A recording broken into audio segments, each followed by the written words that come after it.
So my show right now is at Bookstein Projects, and the name of it is Trickster Makes This World for Lewis Hyde. And Lewis Hyde wrote a book called Trickster Makes This World, which influenced me quite a lot when I was working on this group of work. And in fact, yesterday I met him. He came to the show, and we went around the show together and talked, which was wonderful.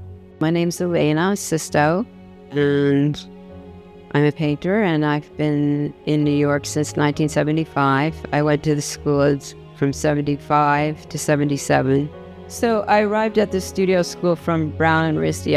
I got there in the winter semester, and I was pretty sure that it was where I needed to be, because I thought that there was information there that I really wanted.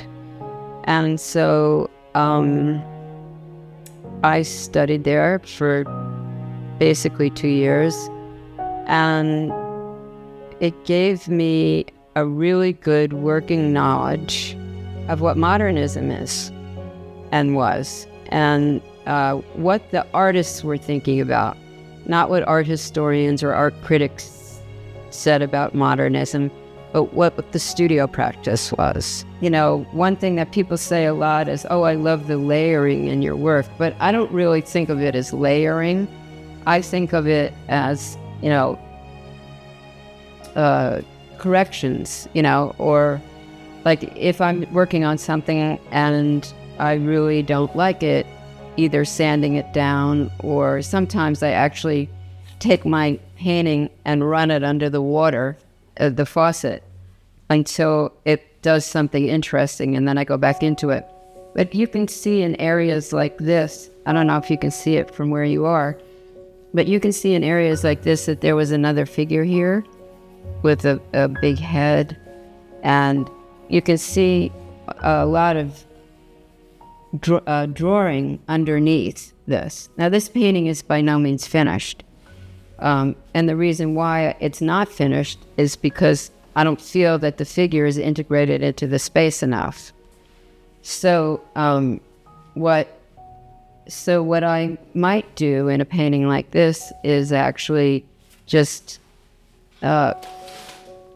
take this like a wet sander and sand it down until I have a ghost of what I have here, and then reattack, you know, go through another round with it. When I first started at the school, I was both painting and drawing, and then I took some time off, and then I went back and I only drew. I worked with Mercedes briefly, and then I worked with Nick Carani for most of the time I was there. Nick studied with Hans Hofmann, and Hans Hofmann was really an analysis of Matisse in a way. And so but Hans Hofmann is not written anywhere. You have to have had him as a teacher and then have one of his students as a teacher to get the information, because it really can't be written down. It has to be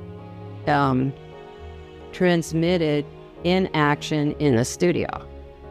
So that's something that's very, very rare now. We used to, you know, it used to really make us mad at first that when we were working in the drawing studio, and, you know, Nick would come along, I'd go, get out of the way. And he'd stand in front of my drawing and he would start drawing on it, and he'd go, this is it, you know? And I would be really mad that he wanted to work on my drawing. And then I'd look at it and I realized, oh my God, you know, this is amazing what he just did to my drawing. The way that he made it so structural, then the way that he made it in the scale of the rectangle, the way he got rid of anecdotal information and made it structural, and the scale was so big and it was so dynamic. So I realized, you know, okay, I can sacrifice my creativity for the next year or two in order to assimilate this information. And it's never failed me. In the whole time, I use all of this information that he gave me. Right up to this day, I transmit it to the students. They use it. They really feel that it's an asset and a strength.